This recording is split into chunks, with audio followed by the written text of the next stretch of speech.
महाराष्ट्र पूर्ण देशात अर्थव्यवस्थेची मजबूती कायम ठेवणारे एकमेव राज्य. पण मागील 15 वर्षात या काँग्रेसच्या भ्रष्ट सरकारने अर्थव्यवस्थेचे पूर्णपणे 12 वाजवले आहेत. घाणेरड्या राजकारणाला प्रोत्साहन देणारे अजित पवार, अशोक चव्हाण आणि पृथ्वीराज चव्हाण यांसारखे नेता एक नाही, दोन नहीं, अहो तब्बल 116 घोटाळे आहेत त्यांच्या नावावर. अजीत पवार पर करोड़ों के सिंचाई घोटाले में आरोप लगे हैं. सिर्फ अजीत पवार पर ही नहीं, महाराष्ट्र एनसीपी अध्यक्ष सुनील तटकरे भी जांच के एक दायरे में हैं. 11,88,000 करोडोंचे घोटाळे करणारे हे भ्रष्ट सरकार आहे फक्त काँग्रेस आणि राष्ट्रवादीचे. अशा भ्रष्ट सरकारला महाराष्ट्राची सत्ता आपण का म्हणून परत द्यायची? तुम्हाला काय हवे आहे?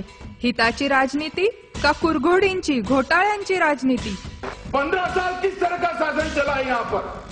11,88,000 करोड़ रुपया ये कांग्रेस ही खा गए. जोवर महाराष्ट्र बदलत नाही तोवर देश बदलणं कठीणच नाही, पण अशक्य आहे. महाराष्ट्राच्या हितातच देशाचे हित आहे. तर चला आपणच महाराष्ट्राची अर्थव्यवस्था मजबूत करूया, भ्रष्ट सरकारला पळवून लावूया. शिवछत्रपतींचा आशीर्वाद, चला देऊया मोदींना साथ.